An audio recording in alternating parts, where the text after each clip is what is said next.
This is problem 7-111. It's on page 406.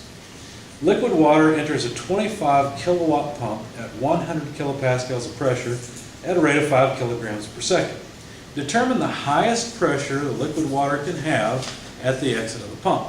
Neglect the kinetic and potential energy changes of the water and take the specific volume of the water to be 1,000 cubic meter per kilogram. All right, let's jot down some of this so we got it. I think everything we need is probably in the figure. So here's the pump. I'm not quite like I hoped, but that's good enough. We'll take the inlet to be section 1, the exit is section 2. So there's P2 here. P1 here is 100 kilopascals, and the amount of power coming in is 25 kilowatts. 5 kilograms per second. Oh, thank you.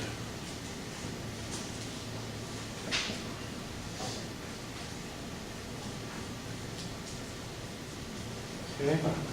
Let's see, looks like also the specific volume of the water would be 1,000th cubic meter per kilogram. Would that 1,000th cubic meter per kilogram change? It is water compressible in this situation. That's a good question. I think we're going to assume that it isn't. So they just gave us one specific volume. All right, so we've got to decide what we want to use. Well, they say determine the highest pressure. What's the best we could ever do with this pump, since the water is incompressible? It is truly reversible. Reversible and adiabatic, right? That would be the best. And so we have to assume that they're talking about an isentropic pump because they've asked for the highest pressure. So if this is isentropic, probably a good exercise to go and see which of the isentropic equations we could apply to this. So let's go to the end of chapter 7, page 396 and 397. And I pointed out a few minutes ago that there are a bunch of different isentropic equations. In fact, what about the first, second, and third isentropic equation? Could we use those? We don't have temperature. Yeah, but wait a second. There's something more fundamental than the fact we don't have temperature. We have specific volume and pressure. Yeah.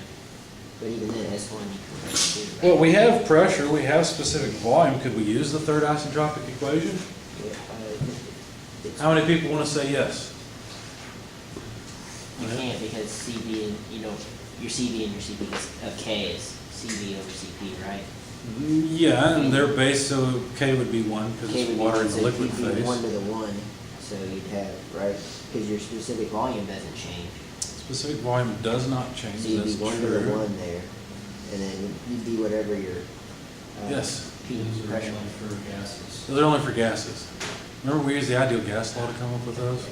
So one of the restrictions there, you might want to highlight that, is this is for ideal gases, not ideal liquids. Yeah. All right. What else? Anything else? Could we use the PR2 and PR1 stuff, or the VR2 and VR1? What were those, relative pressures?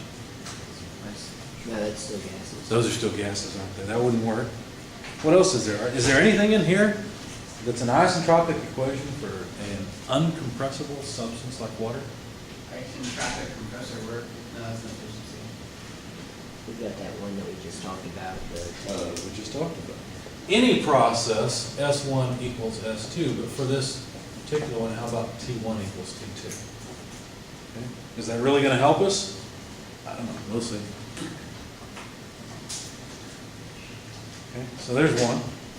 But we know this is an isentropic process. So since it's an I'm going to change colors because the black's not writing very well. Since it's an isentropic process and we need reversible steady flow work, well then we could use the isentropic reversible steady flow work equation, right? Which one would that be? It's the one on the left. Go ahead. say one in the middle of the page. Right. It's not exactly, yeah, it's sort of, it's closest to the middle of the page on the left-hand side. It's the first of those 3 reversible steady flow work equations. And it's a little long, but it looks like this. So let's see.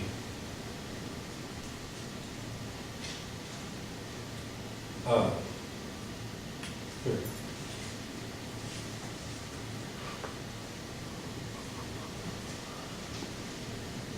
let's see, it's K, R, T2 minus T1 divided by K minus 1. Okay, and then they make it look a little different. Do you see a problem here? That's for a compressor. It's for a compressor, we need a pump. Wait a second, what's going on here? In fact, notice there's something in here, there's a gas constant. We don't have a gas, right? So that's not gonna work either for us. Okay, there is another equation that I gave you guys for pumps that are isentropic, and it's not in here, and that's why I've taken you through this whole long roundabout meandering thing. It looks like this. For a pump, reversible steady flow work in would be VdP. I want you to add that to the back of your book. This is for incompressible substances. It's basically what we need to solve this problem. Is this not the same as the one that's in the middle of the page without kinetic energy? You're right, it is there. They got it. I missed that. Yep, you're right there in the middle of the page. So we're going to neglect kinetic and potential. So they do have it. Just make sure you know how to neglect those two. You'll be fine. Theirs has got one different negative sign. It's got a negative sign. It's got those flipped, and you can. It's not flipped though. There's It's P2 not? minus P1 as well. Let's see.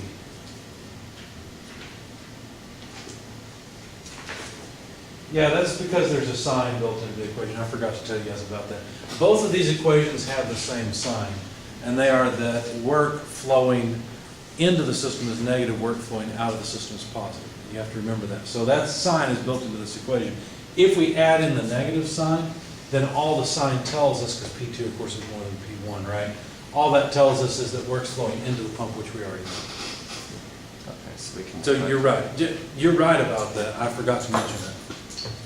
As long as you know what you're doing with the sign, it doesn't make any difference. You just have, the sign only tells you in or out. That's all it really does. Okay, but well, you're right, strictly speaking. So this would be really a negative 25 kilowatts because it's going in. So, good point, thank you. So the pump work in would be. Anytime work goes into the system, it's negative. When Negative. it comes out of the system, it's positive. Okay? All right, so now let's calculate. Well, notice we know the left-hand side. We do.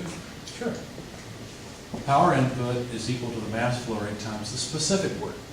Because however much work we do to each mass, okay, that's the specific work, and however much mass flows through per unit of time, multiply those two together, and you've got the amount of work done per time, which is power. Okay? So all we really have to do is say, well, the amount of work that we have available to give each unit mass is the power input divided by the mass flow rate. It's kind of like if you have 100 people coming through a gate per hour and you're going to give each one of them a quarter, well then you can calculate what your money flow rate is. Does that make sense? This says nothing more complicated than that. There's so many people flowing through the gate per hour, you're going to give each one a certain amount of money. Or better yet, let's make this more fun. We're going to take some money from each of them. How's that? Okay? They're flowing through the gates at Holiday World, right?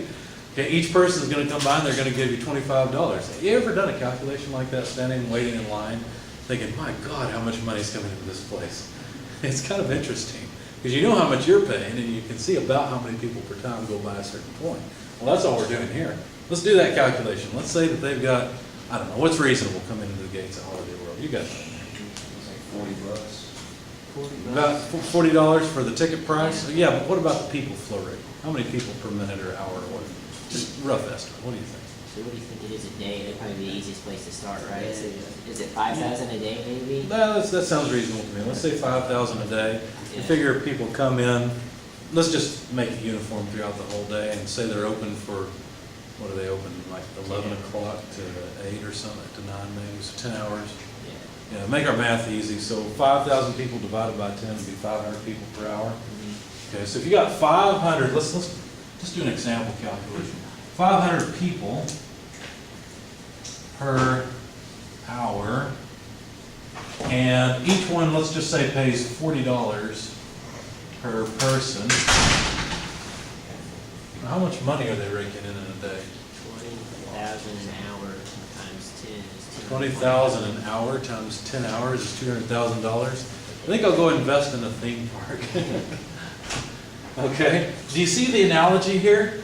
this is like the mass flow rate. We've got 5 kilograms per second, see, so that's like the people per hour. And we've got, let's see, where's the, well, we don't know the specific word. We've got so many, let's say X kilojoules per kilogram, right? That's what specific work's all about, okay? Now, hopefully you guys already knew that. Now, the money flow rate we had, how much was that? $20,000 an hour?